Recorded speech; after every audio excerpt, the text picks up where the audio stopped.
За учраас сайд өмнөх Монгол Ардын намын удаа дараагийн засгийн газруудад бол ажиллаж исэн. За тэгэхээр өмнөх засгийн газрууд бол ерөөсөө ил тод байдалгүй байсан юм байна гэдээ та сая хэлчих шиг боллоо. За тэгээд тэр асуудлаа бас таад маань яг хянаад тэгээ одоо энэ миний хэлсэнчлэн Эрдэнэс таван толгой дээр явсан бүх гэрээг ил тод болохыг шаардж байна. За тогтоолын төслийг маш сайн унш танилцж байгаа.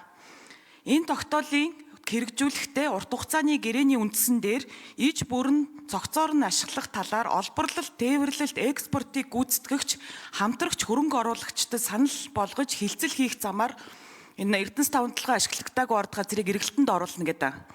Тэгэхээр тэнцээ гэрээ байгуулна л гэсэн үг шүү дээ.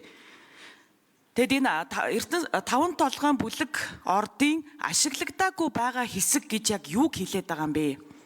Тэр онч хараад бор толгой бас яг юу болсон юм бэ? За учраас гишүүн сайд хариулъя. За би оюун эрдэнэ засгийн газрын хэрэг эрхлэхийн дарга цахим хөгжлийн сайд 820 мянган юнит мэдээллийг ил болгосон. Оюун эрдэнэ засгийн газар бол цахим засаглалын индексээр Монгол улсыг 28 байр урагшлуулсан засгийн газар. Би бол төрийн ажлын залгамж чанарыг үргэлж хүндэтгдэг.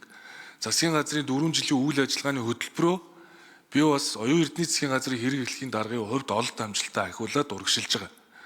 Энэ удаа бол Зандан шатар ерөнхий сайдын хувьд өөрийнх нь барьж байгаа зарчим бол олон улсын аудит оруулж энэ таван толгойн бүлэг ордод шалгалт оруулж экспортоо нэмэгдүүлье.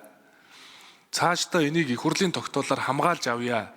Энэ хулгай дээр энэ авилга ашиг сонирхолтой тэмцэх ажлыг үргэлжлүүлье. Ингээд энэ таван толгой ашиглагдаагүй байгаа хэсгүүд ямар хэсгүүд байна? Энэ аудит оруулчаад эцсийн үрдэнд нь хэлэлцээр хийгээд эндээс олсон орлогоороо хүний хөгжлийг дэмжсэн төслүүд болоод багш эмчийн цалин нэмэгдүүлэхэд нэмье. Ийм л зорилготой ажиллаж байгаа.